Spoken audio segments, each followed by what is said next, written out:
Good morning, everyone. We are so excited to be here today in Koreatown with partners in government, elected leaders, small business advocates, and small business owners to announce bold steps we are taking to give our city's small businesses a fighting chance to not just withstand the impacts of the pandemic, but to really drive our economic recovery. Now, on day 4 of our administration, we made a promise to our city's small businesses, and today we are following through. We are announcing an action plan to reduce and eliminate penalties for the more than 200,000 small businesses that call our city home. This is a plan that makes sure that the system is working with small businesses and not against them. This is the type of plan that our small businesses have needed for far too long. This is a plan that is made possible because we have a mayor who has been crystal clear that government must be a partner and not an obstacle to small businesses. He's made it crystal clear that we needed to move swiftly and smartly to get it done. And so please join me in welcoming our Mayor, Eric Adams. Thank you. Thank you, Deputy Mayor Maria Torres Springer and your entire team. And I did not come to this realization of the need to do this on my own. I came to it because of the people who are behind me. I've sat in their restaurants. Everyone knows I'm a nightlife mayor, so I test the product.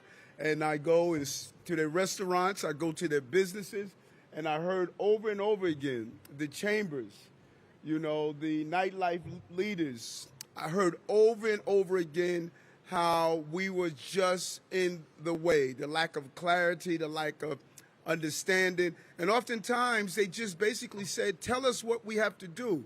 Don't let one person tell us to do one thing, then someone else comes in the next day and tell us to do something else. We were just traumatizing these small businesses, and I just heard how much they were going through. And if you dig into the crevices of our small businesses, you know what you're going to find? You're going to find local employees. If you hurt a restaurant, you're hurting a cook, a dishwasher, a waiter, a busboy or girl. If you're slowing down a construction site, you're hurting a laborer. You're hurting a carpenter, an engineer. And this is what we were doing. There was a disconnect between the city agencies and the actual people who were hiring in our city. And Deputy Mayor Maria Torres Springer came in with an amazing team here, our commissioners that are lined up together. We're so aligned with this. But the best part about it was when the agencies came to the Deputy Mayor with the first line of what they wanted to change, she said, that's not good enough. You have to go back, you have to dig deeper, and come up with a better product. And so I thank you, Deputy Mayor, for fully understanding the spirit of what we are doing. So we're going to get stuff done for small businesses, and we're releasing the results of a massive multi-agency review of the way our city works with small businesses. We're unveiling reforms that will save small businesses approximately $8.9 million in fines and fees annually. For too long, we stifled the entrepreneurial spirit in New York City. No one wanted to do business here. No one wanted to go through the bureaucracy. No one wanted to be just humiliated day by day. Someone from the city walks into your business, you should not have agita. You should be there with the understanding that they're here to keep my doors open. They're our partners.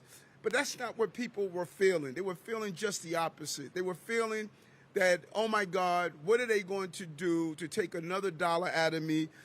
Taxation through citation, that is not how we're going to run this city. When you look at it, in January, we sprang into action and signed Executive Order number 2, Small Business Forward, and we have been keeping a close watch on producing a qualitative product for our review. This executive order mandated a multi-agency review of existing rules and regulations with the goal of reducing fines, schedules, and allowing for cure periods or warnings for the first violation. So we're not coming in right away and giving you a fine. For those non-emergency, life-threatening items, we're telling you this is wrong, fix it. We'll give you a period of time to fix it. Or if it's the first time you made the violation, we're going to allow you to correct the problem and not come down heavy-handed on you, because the goal is to keep your doors open. Thanks to this executive order number 2, we actively solicited feedback. We went out and we asked businesses, give us your feedback. How do we make it better? How do we ensure New Yorkers are safe and you ensure that you're able to keep your businesses operating? We did an online survey. We did a round of communication with businesses, but we also spoke one-on-one with some of these businesses here. These are small business owners. How many of you are small business owners? Raise your hand. These are small business owners. And the impact on the black and brown community was unbelievable. What they were doing up in Washington Heights was decimating Washington Heights. Flatbush Avenue of Brooklyn, South Jamaica, Queens, it was just clearly almost targeted enforcement on these communities. And so we listened to their feedback and produced a report that we are rolling out today. And this is only 4 months later. I know people like to believe that I was mayor for 4 years, but I've only been mayor for 5 months now, 5 months, And so after only 5 months, this team, with our Commissioner Kim and his team, returned with the review that we are looking for. This will reduce fines for over 118 violations that affect our small businesses, including retail stores, restaurants, barbershop, nail salons, construction industry. This is about not only reducing the burden of small businesses, but giving them the hand that they need in this cross-agency change of doing business. This is a paradigm shift that we are accomplishing here to change the mindset of small businesses. I don't want to know how many fines you issued for non-life-threatening items. I want to know how many businesses you help open, how many businesses you were able to assist so they can keep their doors open to hire New Yorkers. Now, we're going to continue to protect the health and safety of New Yorkers, but we could do it without being heavy-handed to these small businesses. So this city and our regulatory agency, we believe in helping small businesses, and we're going to infuse that energy into what we do every day. It's about paving the way for the equitable treatment of small businesses that we talk about over and over again. And it's moving our city from the culture of no to the culture of yes. You can't start out all the time, no, no, no. Let's start out with yes. How do we get to yes? If there's an idea that's coming from a small business and we have never done it before, let's figure out how to get it to the culture of yes. Listen, we're going to always follow the law, but I'm going to make sure the policies are done. Don't tell me about policies that were done in the past. I'm the policy decider, and my policies is about getting more money into my small businesses so they can hire more and pay into our tax base so that we can get our teachers, our firefighters, our police officers. That is how you generate a society, and so this is going to be a city with a culture of yes. Early this month, I signed an executive order establishing the city's first ever Small Business Advisory Commission. They will partner and continue to work with cutting the red tape, reducing fines, and help keep our restaurants and entrepreneurs in compliance and in business. Historically, we only focus on how do I keep you in compliance. We want to keep you in compliance, and we want to keep you in business. Those are the things we're focusing on. Deputy Mayor Maria Torres Springer also put out an important blueprint for economic recovery when we are launching a small business portal to help our businesses in the city and assembling an interagency task force to streamline business process and dramatically speed up getting the doors open, the lights on, getting your gas on, getting you operating in a real way. We're happy to have Commissioner of Department of Buildings, Eric Ulrich, who clearly understands that it's about getting it done. Common sense, common sense. It's not about only dollars and cents. It's about common sense. It is by far the most important thing we can do in the city. Now, you said this before, that, hey, we've heard this before. We've heard mayors come in and say they're going to streamline and make business easier. We've all heard it before. We got it. But no one has been more successful in the effort than what we're going to do. We have convened more agencies than ever. We deliver more reforms than ever. And we are going to save more dollars for small businesses than ever. This is a city that is going to work. We're going to expand and uplift our small businesses. I'm excited about this moment. And I cannot say thank you enough to all of these, my chambers, my business leaders, my civic groups, my organizations, who have all come together for the last few years, have communicated with me, Eric, we need help so we can keep the doors open. This is only the beginning. This is going to be a business-friendly city where we encourage people to do business in New York. We want small businesses to operate and thrive and grow in New York City. So again, thank this important entire team for making this happen. Thank you, Mayor Adams. Now I'd like to invite someone who's been tireless in his work of small businesses across the 5 boroughs, really pounding the pavement every day. And I also know his mother, Sonia, is here watching. He's doing such a great job, Sonia. You should be proud of him. Our Small Business Commissioner, Kevin Kim. Thank you. Thank you, Deputy Mayor Torres Springer, and thank you, Mayor Adams, for highlighting every day the critical role small businesses play in recovering our city from the pandemic. Though last week might have been National Small Business Week, today's announcement makes it clear once again that under Mayor Adams, every week is New York City Small Business Week. I also want to thank Mayor Adams for hosting this press conference right here in Koreatown. Nearly 50 years ago, a young couple, my parents, immigrated to this country from South Korea with 2 young children in tow and happened to open a small business a few blocks from here. Koreatown in the 70s and 80s was not a vibrant commercial corridor it is today, and the success of Koreatown is really representative of so many New York City neighborhoods that have been transformed into destination commercial corridors thanks to the hard work of countless immigrants from around the world pursuing their American dream right here in New York City.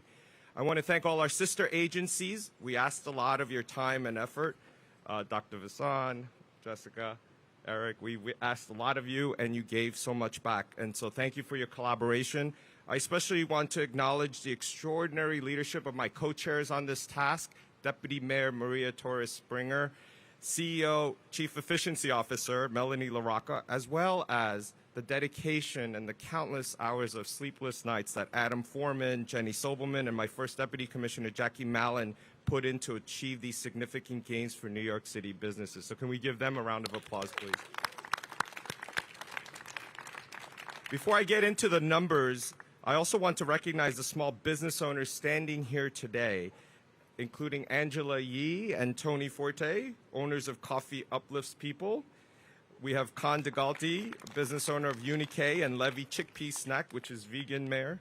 Susana Osorio, business owner of Mama Sushi. Jeff Garcia, owner of Wahiza Pizza and Mon Amour Coffee and Wine. George Gallego and Loren Skeeter, owners of Contento. Jeff Lindor, founder of Gentleman's Factory and a member of our Black Entrepreneur NYC Cabinet. Kenneth Allen, founder of Azuris Partners, who's also a member of our BNYC Cabinet. Zaid Nagy, who also happens to be part of the Yemenis American Merchants Association. I want to thank all of you for taking time on a Sunday morning. I think we know you sacrifice a lot every day, and to be here as well. I also want to acknowledge the representatives from the Chambers of Commerce, the BIDS, the merchant associations, industry partners, community leaders like Charles Yoon from the Korean American Association of Greater New York, since we're in Koreatown. In addition to the small business owners standing here today, as part of the process, we received direct feedback from almost 1,000 small business owners to hear about firsthand the impact of the penalties and enforcement practices that New York City had. And we conducted listening sessions and connected with chambers of commerce, BIDS, merchants associations, and industry partners, our working group reviewed 232 violations to see how we could reduce the regulatory burden on small business owners. And today, as Mayor Adams has mentioned, we are announcing that as a result, city agencies will reform 118 violations, saving New York City small business owners approximately $8.9 million per year. Of those 118 reforms, the city will move to repeal 30 provisions and reduce civil penalties associated with 49 other violations. And we're instituting first-time warnings, cure periods, or expanding the timeline for cure periods for 39 other provisions. This is truly a historic overhaul, the most successful effort to cut red tape for small businesses by a mayoral administration in the history of New York. It's an investment in the entrepreneurial spirit of the city, and our efforts are just the first step to fundamentally change the relationship that the city has with small businesses, as Mayor Adams emphasized. Small businesses need to know this administration has your back, Small Business Services has your back, and we are here for you. The interagency working group that collaborated on this will now shift its focus to lay the groundwork to improve and create a robust one-stop business portal, which will allow businesses to save even more time and money. And we will continue to build on this progress in partnership with small business leaders through the recently announced Small Business Advisory Commission. And it's all part of the bigger picture to reimagine the processes for permitting, licensing, violations, and payment to ensure New York City is truly the most small business friendly city in the nation.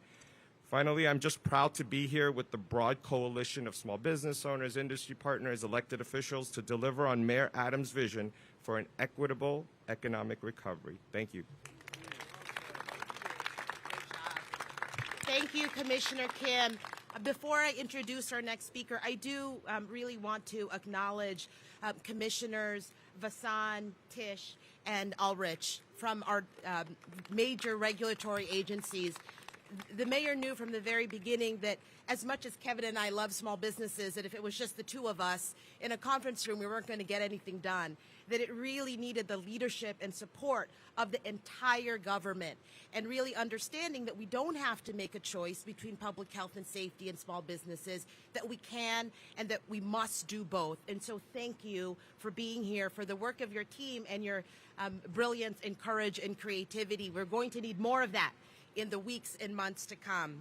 And so now I'd like to introduce a real partner, the City Council, in all of these efforts. I don't think there's anyone who's a bigger champion for small businesses, and it's just been such a pleasure to work with her over the years, and I know so much more we will do together in the months and years to come. Please join me in welcoming Council Member and Chair of the Small Business Committee, Julie Menon.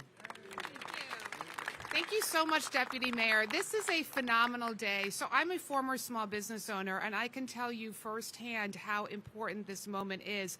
I previously served as Commissioner of Consumer Affairs, where we launched a small business relief package, which lowered fines in half on small businesses and allowed small businesses to cure the violation. What the mayor and deputy mayor are announcing today is so important because it's extending it to the sanitation department, the buildings department, the health department. These are some of the agencies that, quite frankly, cause the biggest fines for small businesses. So oftentimes, literally, we were seeing before if a word in a sign was incorrect, small businesses were being socked with thousands of dollars in fines. That's simply unacceptable. So I really want to thank the mayor and the deputy mayor for this today, as well as Commissioner Kim. This is incredibly important.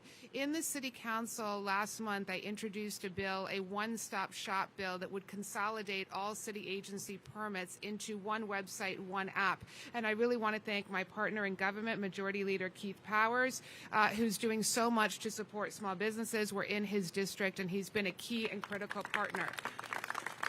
So in closing, I just want to say this is a great day. It's incredibly important for small businesses. We've got a great partnership with the City Council, and thank you so much.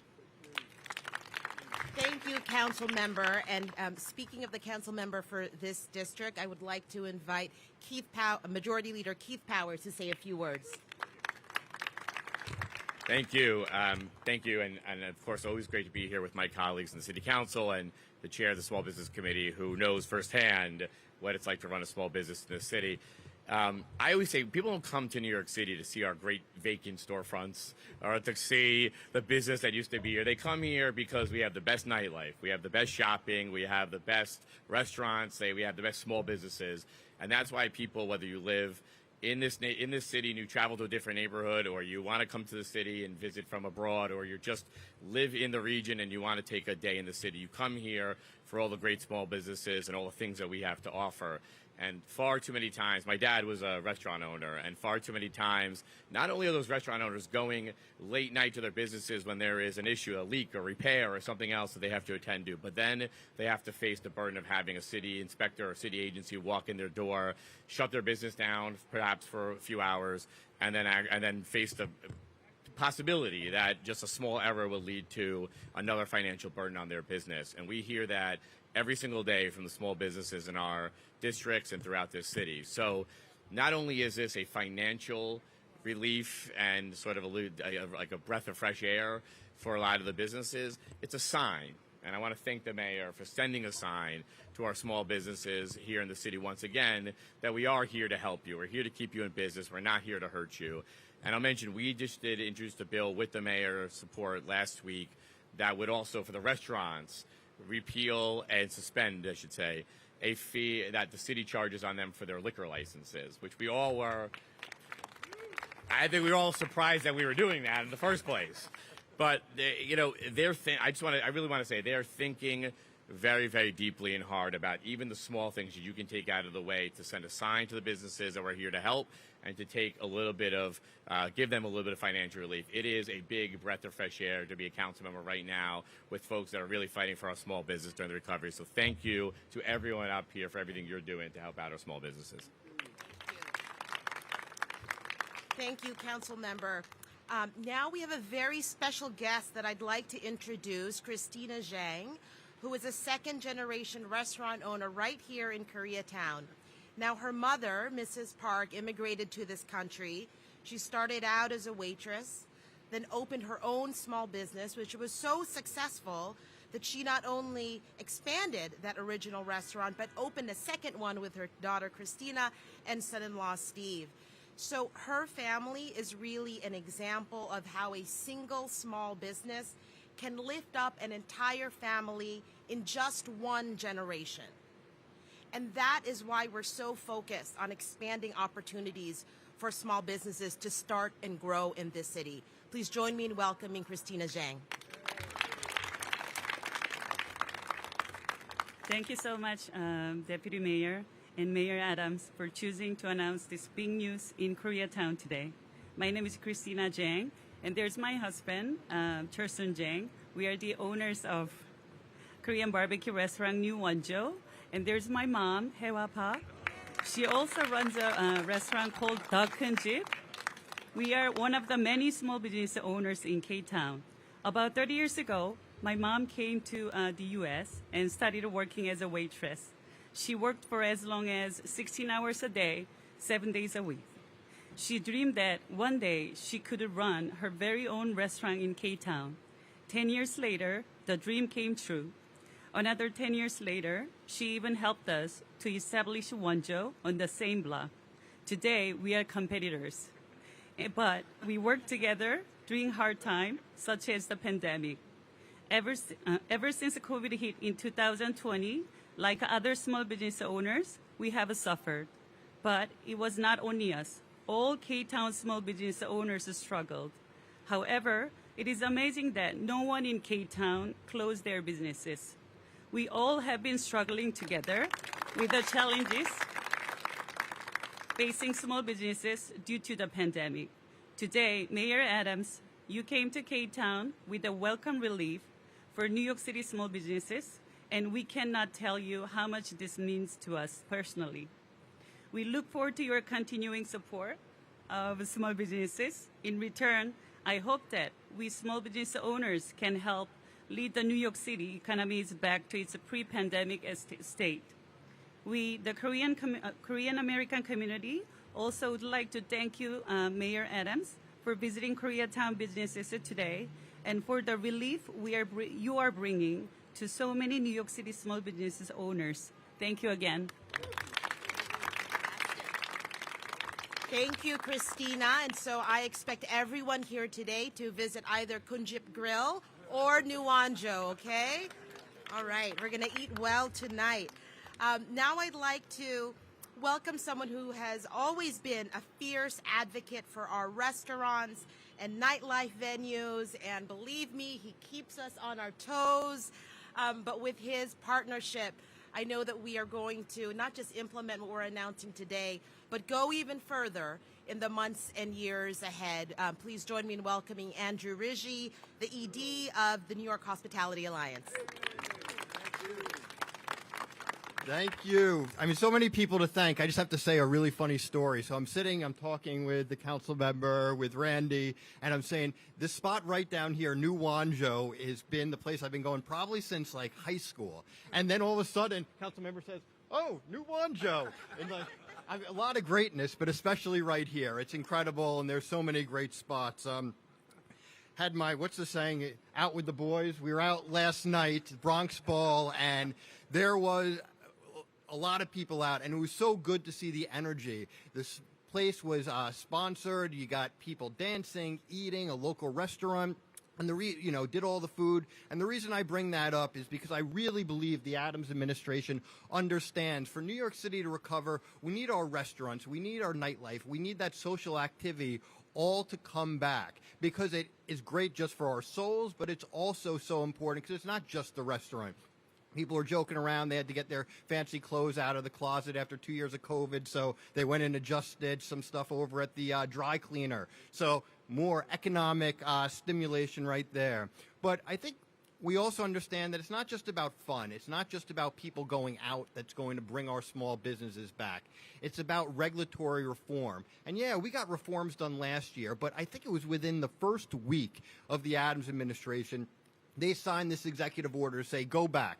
Let's identify more fines that, should allow for a warning or a cure period before you just issue an expensive fine to a small business owner. Let's create cure periods and warnings to ensure that when an inspector comes in the door, there isn't all this fear and this agita. The inspector explains to the people working in the restaurant, working in the retail shop, this is a violation.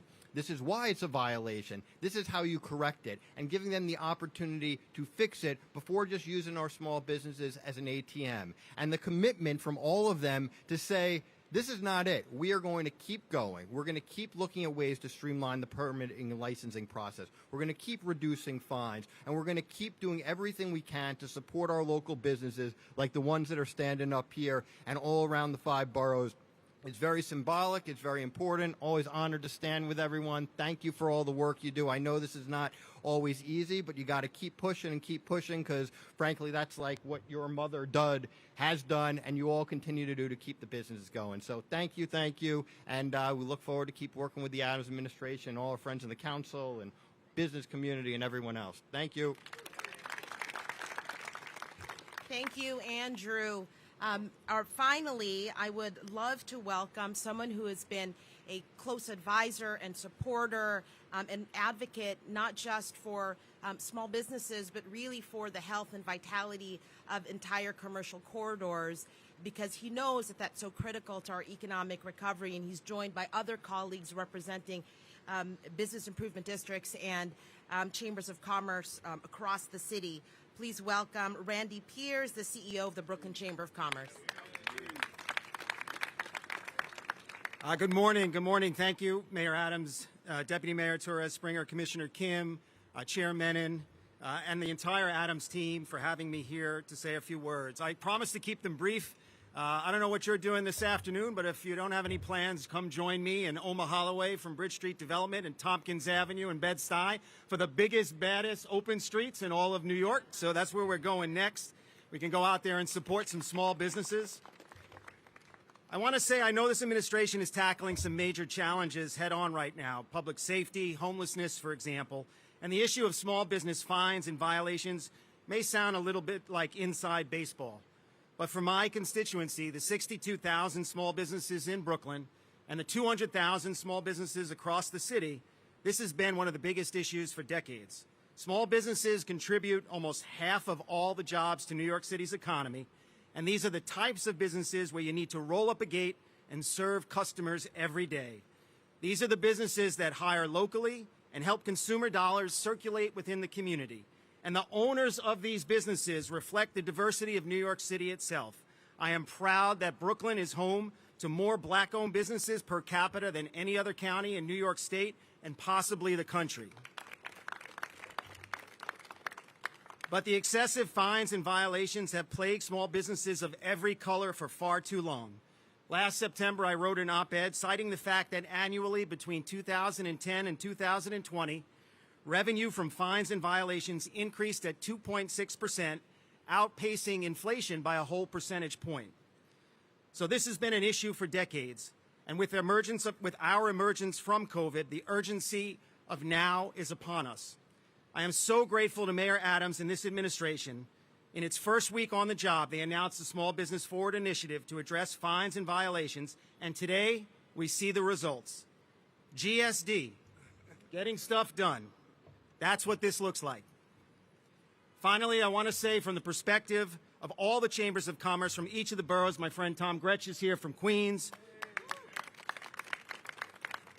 This is not simply about criticizing city agencies and inspectors. We know our agencies do great work, and we pledge our support to all these agencies in helping them educate our businesses on any upcoming changes so that the businesses can do the right thing and avoid costly mistakes. Because working together, we can help our businesses grow while ensuring the health, safety, and rights of consumers are respected. Once again, thank you, Mayor Adams, for this big step forward for our small businesses. Have a good Sunday. Open to any on-topic questions. Mr. Mayor, good morning. How are you? I'm good. How are you? The visual here is kind of hard to miss. I see retail space available. I see space for rent behind you. What in here is going to help these empty storefronts become businesses again we see all over the city? A couple of things in layers. Number one, we need to change the message out there nationally, if not internationally, that it's too difficult, too expensive, too bureaucratic to do business in the city. It must be part of my overall campaign of going to other states and cities and recruiting people to come here. So that calls from time to time. I have to leave the city. I know it's hard to see me gone, but I have to leave from time to time to get on the ground to recruit people here. Number two, what we're doing today. Those moms and pops, like these beautiful families here, who are thinking about starting a business, but they're hearing about these horrific stories and saying, no, I don't think I want to do that. We want them to know we want you to do that, and we're going to be a partner. And what you're seeing, what SBS is going to do of making it easier to start a business is going to help. Also, part of our child care plan is looking at retail spaces. How do we turn it into child care spaces? How to rethink how we're using some of the spaces. Our goal is to turn these for lease, for rent, into occupied spaces. We encourage on what we're going to do. I was in Midtown last night. The place is booming. People are back out because of what we're doing on the subway system. Subway ridership is back up. We're getting foot traffic again. All real estate expert would tell you location, location, location. And so it's the combination of things we must do. Easier to open business, easier to operate business, getting people back out because we're making our city safe, getting people back on our subway system to get back in these office spaces. That's all the combination so we could change this dynamic of our retail spaces not being used. Mr. Mayor. How are you? Good. How are you? I wanted to ask, can you explain why you decided to push back funding for fixing the BQE into future years? That came up in last week's meeting.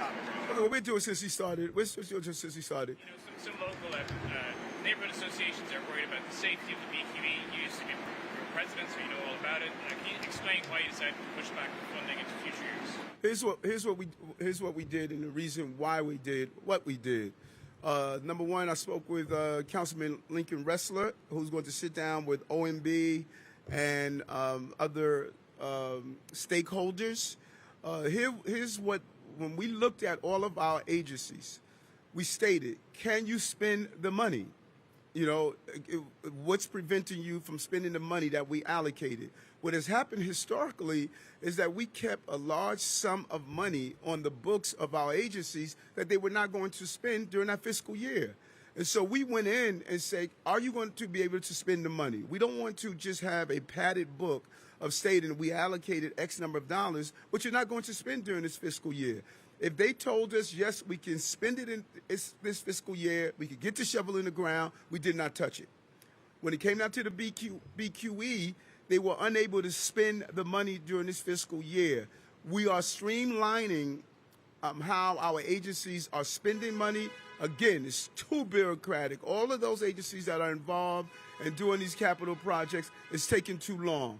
If the agencies involved are able to spend the money, we will make sure that money is available to be spent. But there's no reason of walking around with money in your pocket that you're not spending or you're not using. That just made no sense. And I really commend a Jock, O&B person who realized that we got to streamline the process. We must make it easier, but we also must make sure money allocated for this fiscal year needs to be spent, or the process needs to start. Lincoln and I are going to sit down with the agencies and OMB to see if we need to put the money in because they can actually spend it. We want the project done, but we also want to do the entire stretch. It's not just about one part of the BQE. We have Williamsburg, we have Sunset Park. It's about all of those communities must use this opportunity to rethink that stretch of roadway.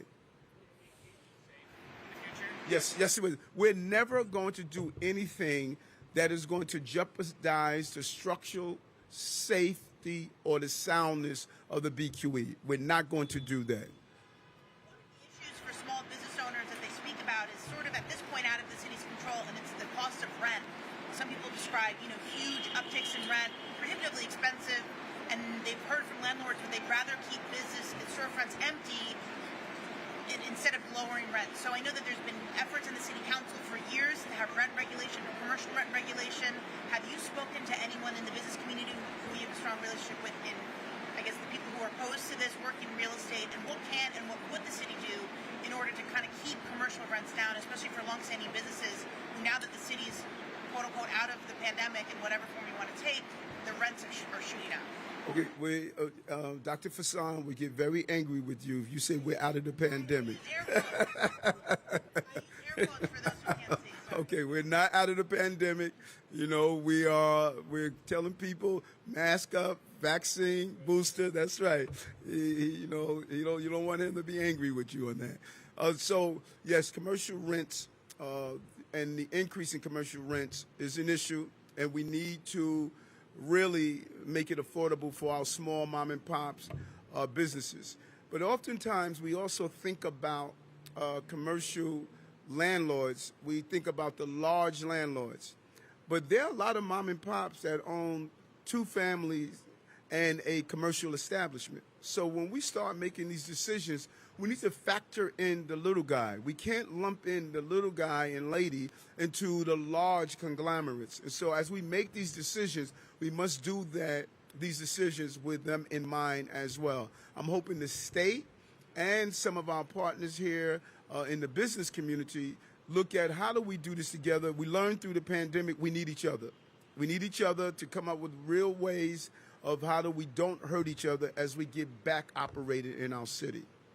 Support a bill that would create commercial rent stabilization and regulation for commercial tenants? Well, the devil is in the details, and I need to look at exactly what we are saying, because again, if you just do a broad swipe, you're going to take up many of those small property owners. What I keep saying over and over again, we have to also focus on small property owners. And so the devil is in the details, and I won't just openly say I'm a supporter bill. I need to see exactly what that bill is saying. Thanks, everybody. We're going to do a small business walkthrough there now. Thank you. Okay.